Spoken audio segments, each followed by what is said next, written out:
Amen. Amen. Gloire à Dieu, nous sommes vraiment dans la joie encore de nous retrouver cet après-midi dans la présence du Seigneur. Amen. Le Seigneur est bon. Il est déjà au rendez-vous. Alléluia. Amen. Jésus, tu es merveilleux. C'est toi le roi de gloire. C'est toi le Tout-Puissant. Père, nous te sanctifions encore en ce lieu. Nous sanctifions ton nom. Nous élevons ton Saint-Nom. Nous glorifions ton nom, Seigneur. Toi qui as déclaré là où 2 ou 3 sont réunis en ton nom, tu es là au milieu d'eux. Seigneur, merci d'être présent. Merci, Seigneur, car maintenant nous voulons t'écouter. Seigneur, nous voici. Parle. Parle-nous, Seigneur. Que ta parole nous change. Que ta parole nous transforme. Que ta parole, Seigneur, nous guide. Que ta parole nous montre, Seigneur, la voie à suivre, le chemin à suivre, Seigneur. que ta parole nous conseille, que ta parole nous fasse du bien, Seigneur. Amen. Tu as dit, tu as envoyé ta parole et ta parole guérit ton peuple. Amen. Merci pour la guérison cet après-midi, pour tous ceux-là qui nous suivent sur le net, pour nous qui sommes en ces lieux. Nous te disons merci. Dans le nom de Jésus, ensemble, nous disons Amen. Amen.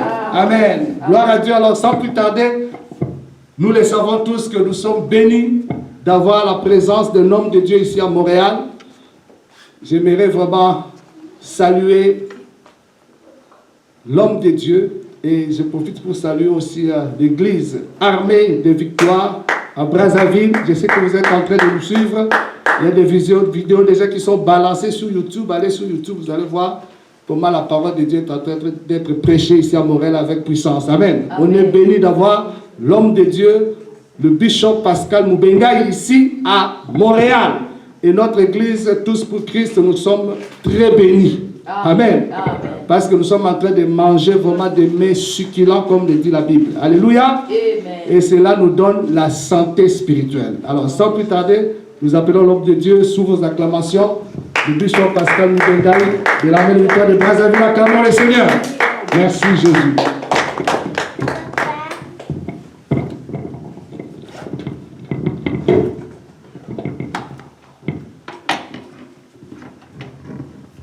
Gloire à Jésus. Il est Seigneur, il est Dieu. Est-ce que nous pouvons encore l'acclamer?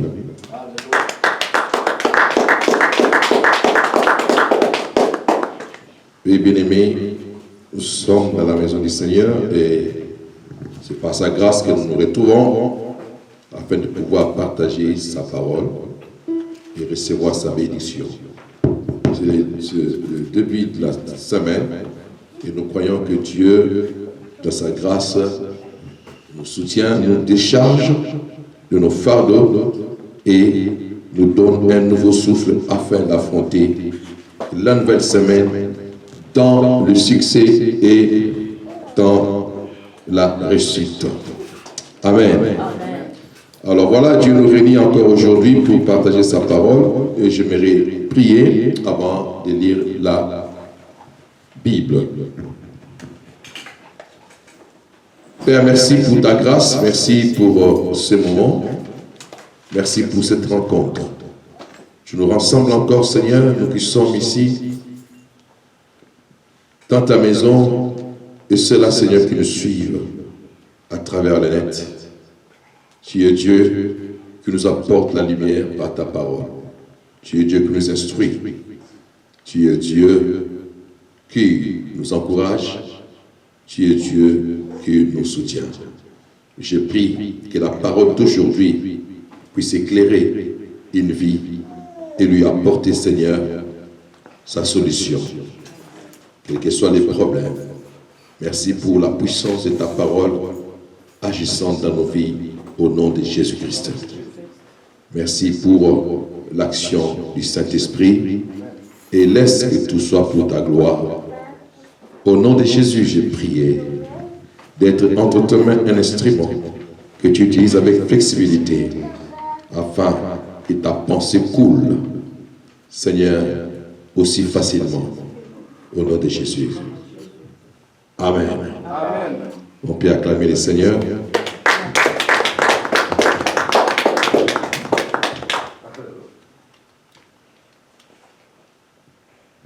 Alors, bien-aimés, j'aimerais aujourd'hui partager la parole de Dieu dans les livres de Job, chapitre 42.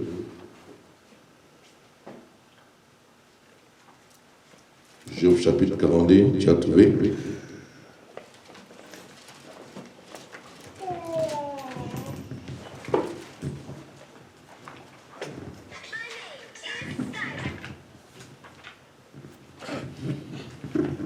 Verset 1er.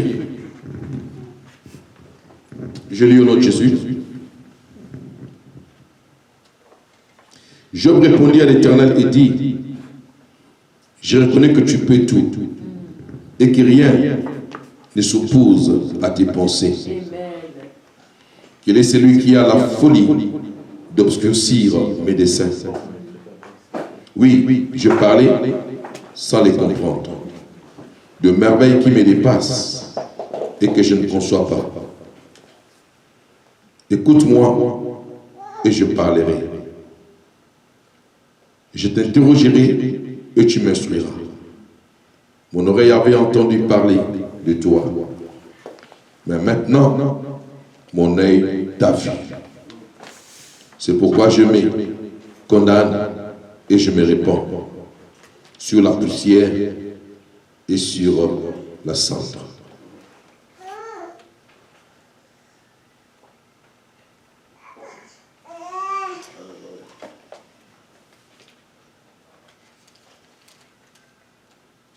Nous prenons Job, chapitre 1er, verset 6. Or, le Fils de Dieu vers un jour se présenter devant l'Éternel, et Satan vint aussi au milieu d'eux. L'Éternel dit à Satan, d'où viens-tu? Et Satan répondit à l'Éternel, de parcourir la terre et de m'y promener. L'Éternel dit à Satan, as-tu remarqué, mon serviteur Job, il n'y a personne comme lui sur la terre. C'est un homme intègre et droit, craignant Dieu et se détournant du mal. Et Satan répondit à l'Éternel, et c'est d'une manière désintéressée que Job craint Dieu. Ne l'as-tu pas protégé, lui, sa maison et tout ce qui est à lui? Tu as béni l'œuvre de ses mains, et ce troupeau couvre le pays. Mais étends ta main, touche à tout ce qui lui appartient, et je suis sûr qu'il te maudit en face. L'Éternel dit à Satan, voici tout ce qui lui appartient, je te les livre. Seulement ne porte pas la main sur lui. Et Satan se retira devant la face de l'Éternel. Parole du Seigneur. Je l'aime et je l'accepte. Nous disons Amen. Amen. Amen. Bien-aimé, la pensée que je vais partager avec vous a comme thème savoir et connaître la souveraineté de Dieu. C'est vrai que nous sommes enfants de Dieu. C'est vrai que le Seigneur est celui qui nous a aimés. C'est vrai que nous avons des privilèges, nous avons droit à des choses que notre Dieu, notre Père, nous a données. Mais il est important, bien aimé, que nous puissions reconnaître dans notre approche que la souveraineté de Dieu est là. Notre approche du Seigneur doit reconnaître sa souveraineté. Dans notre existence, dans notre vie, bien que Jésus le dit dans sa parole, jusqu'ici vous n'avez encore rien demandé à mon Père, à mon nom, demandez toutes choses et il vous le donnera. Tout ce que vous demanderez à mon nom, vous l'aurez. Oui. Dieu nous promet de nous donner toutes choses dont nous avons besoin. Mais nous devons savoir que dans notre demande, Dieu reste souverain de la manière où il nous répond, de la manière qu'il agit et de la manière qu'il nous donne la chose. C'est lui qui a les derniers ou la dernière décision ou les derniers mots. Il arrive souvent que nous disons, mais j'ai prié, j'ai gêné, mais je n'ai pas vu ce que j'attends de Dieu. Alléluia.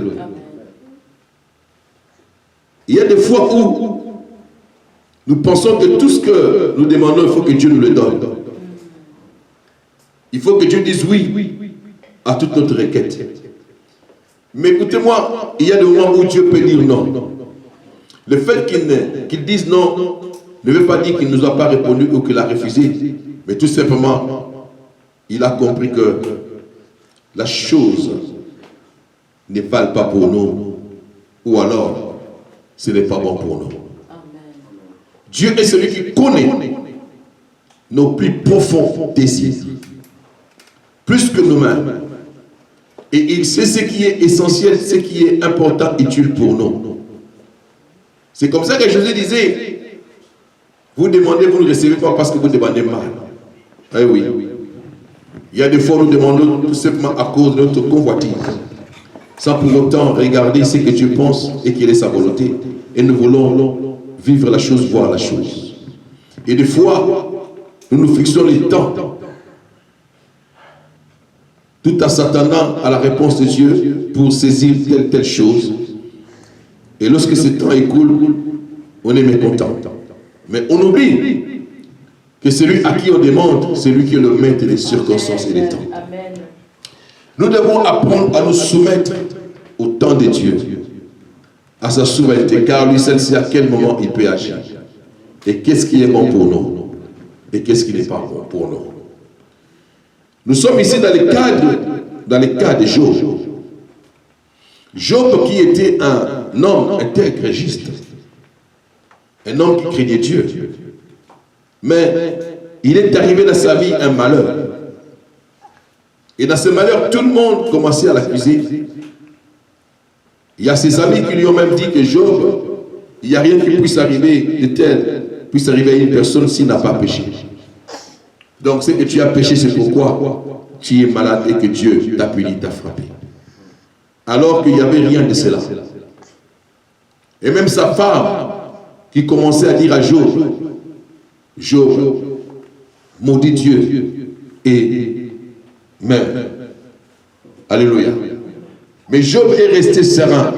Job est resté calme et tranquille. Il n'a pas accusé Dieu.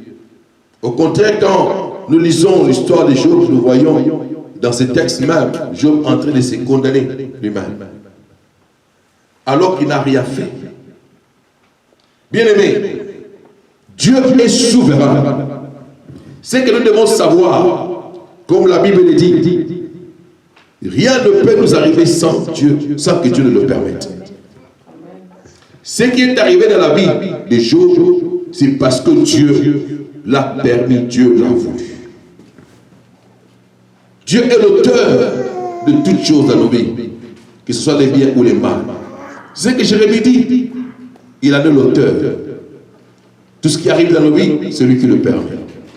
Si Dieu ne permet pas, cela ne peut pas arriver. C'est que tu dois savoir, bien-aimé, rien ne peut t'arriver sans que Dieu ne le permette. Si Lucifer a touché les corps des gens, c'est parce que Dieu a permis.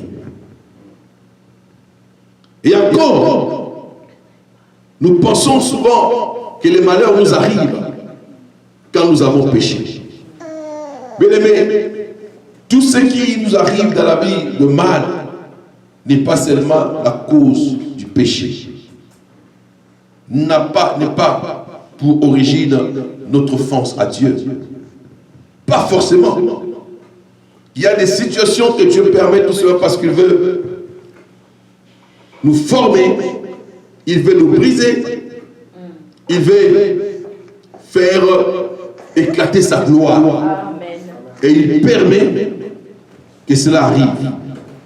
Et sachez que quand Dieu permet quelque chose, il donne aussi lui-même des limites. Amen. Alléluia. Amen. J'aimerais que tu retiennes ce que je te dis. Dieu, rien ne peut t'arriver si Dieu ne le permet pas. Ça c'est un. Deux, si Dieu permettait que la chose arrive, le malheur t'arrive, Dieu va mettre la limite à cela. Et il aura le contrôle de la situation. C'est ce que nous voyons dans la vie de Job. La Bible dit, au chapitre 1er, comme nous l'avons lu au verset 6, la Bible dit que le Fils de Dieu s'est présenté devant l'Éternel qui était sur son trône. Et Satan aussi vint dans ces groupes, s'est présenté. Et Dieu va lui poser la question. D'où viens-tu? Il dit, je reviens de sillonner la terre. Alors Dieu lui dit, as-tu vu mon serviteur Job, un homme? Il n'y a pas une personne qui soit juste, intègre comme lui. Un homme craignant Dieu. Et Satan va répondre pour dire, Et c'est une façon délibérée ou désintéressée que Job t'écraint. C'est pour dire à Dieu, si Job t'écraint, c'est pour un intérêt quelconque. C'est parce que tu les protèges, lui et ses biens, sa maison. Et tu as béni ses mains. Et tu l'as béni des troupeaux et des biens des choses. Donc pour les diables, pour Satan, si Job craignait Dieu, c'est tout simplement parce que Dieu protégeait Job et bénissait Job. C'est comme ça qu'il va dire à Dieu, étends seulement ta main et frappe-les, tu verras si il ne te maudira pas en face.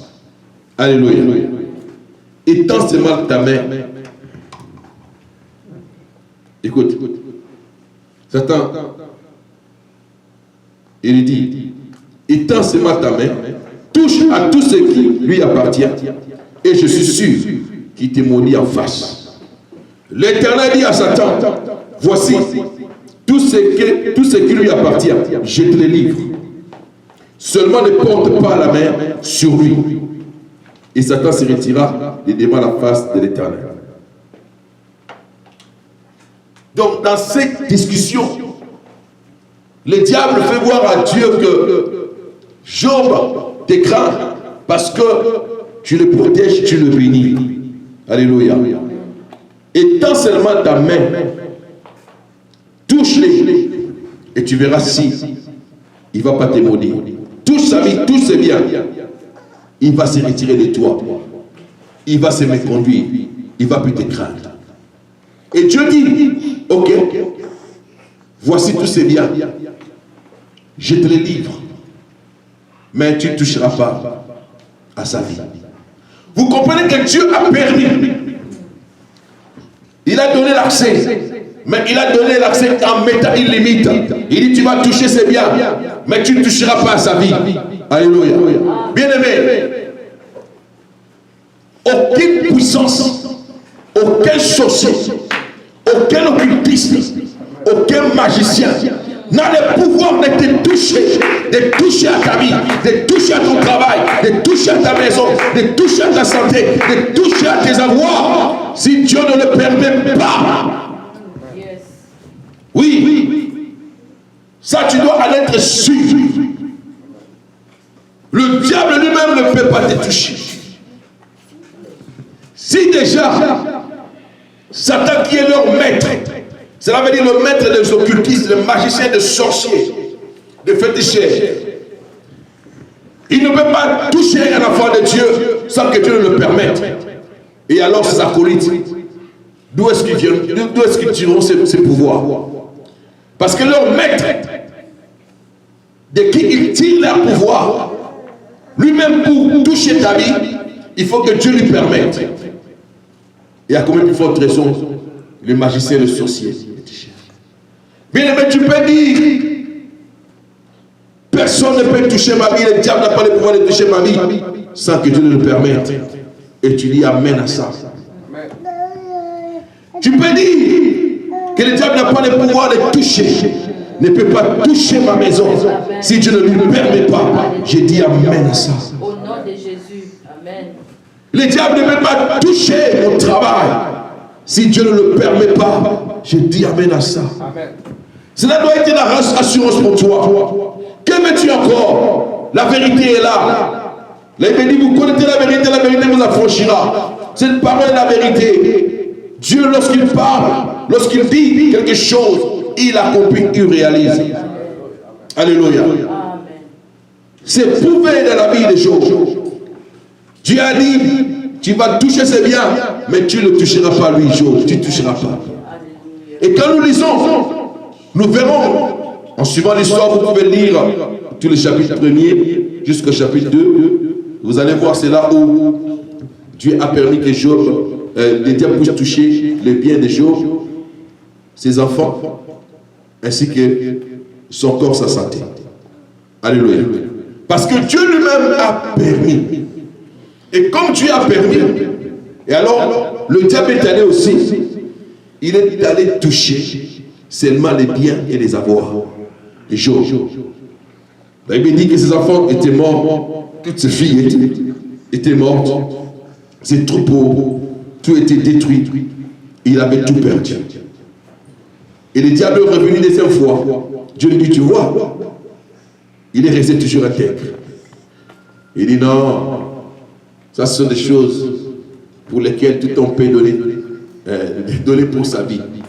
Donc maintenant permets que je touche à son propre corps lui-même et tu verras. Et Dieu a encore permis, il dit, tu vas toucher son corps. Ça tes mains, tu ne toucheras pas son âme. Alléluia. Oh bien aimé, il y a des limites que Dieu marque. Même si le malheur t'arrive. Voilà pourquoi la Bible dit, le malheur atteint souvent l'Égypte et Dieu les en délivre toujours. Parce que lorsque ce malheur arrive, ce malheur a une limite qu'il ne peut pas franchir. Et Dieu a le contrôle de tout. Comme Satan, malgré le pouvoir que Dieu lui avait donné, de toucher, d'agir dans la vie des gens, mais il avait une limite qu'il ne pouvait pas dépasser. Oui. La maladie à ta vie a une limite. Ça peut être dans ton corps, mais j'ai dit au nom de Jésus, cette maladie a une limite que ça ne peut pas dépasser. Tu dois confesser quoi cela au nom de Jésus-Christ. Ce chômage que tu es en train de vivre a une limite dans ta vie. Oui, cette crise a une limite. Cette perte dans tes affaires, dans ton commerce a une limite. Toute chose a une limite. Reconnais que tu es l'enfant de Dieu. Tu es celui que le Seigneur aime. Et tu es celui pour qui Christ est mort. Et il a payé le prix par sa vie, par son sang, afin que toi, tu puisses réussir et vivre la victoire. Et c'est seul Dieu lui-même qui te garde. Écoutez-moi. Le diable est conscient de lui-même. Il ne peut pas toucher. Et voire même, il a demandé la permission. Écoutez. Et il dit même, il n'a pas dit, permets que je le touche. Mais il dit à Dieu, étends ta main, touche. Donc le diable est conscient que lui ne peut même pas toucher l'enfant de Dieu. Oh my God. Il demande à Dieu d'étendre la main et de toucher. Donc cela veut dire qu'il n'y a que Dieu qui a l'autorité et le pouvoir sur ta vie. Le Créateur, lui à qui tu appartiens. La Bible dit que nous sommes sa propriété. Oui. Dès lors que Christ a payé le prix, nous lui appartenons. Personne d'autre. Aucun autre esprit n'a les droits sur nos vies, si c'est lui-même. Et le diable le sait bien. Voilà pourquoi il dit, toi-même, toi étends la main, touche. Et Dieu alors, il a permis. En étendant la main, il a ouvert la brèche. Donc c'est Dieu qui a ouvert la brèche pour les diables, afin qu'ils puissent toucher, mais en lui donnant des limites. Ça doit te rassurer, bien aimé. Vous comprenez que Dieu est souverain. Alléluia. Et dans sa souveraineté, il a permis, mais il a donné des limites. Et Job était frappé de l'ulcère. Écoutez, Job, lorsqu'il a vu toutes ces choses, Job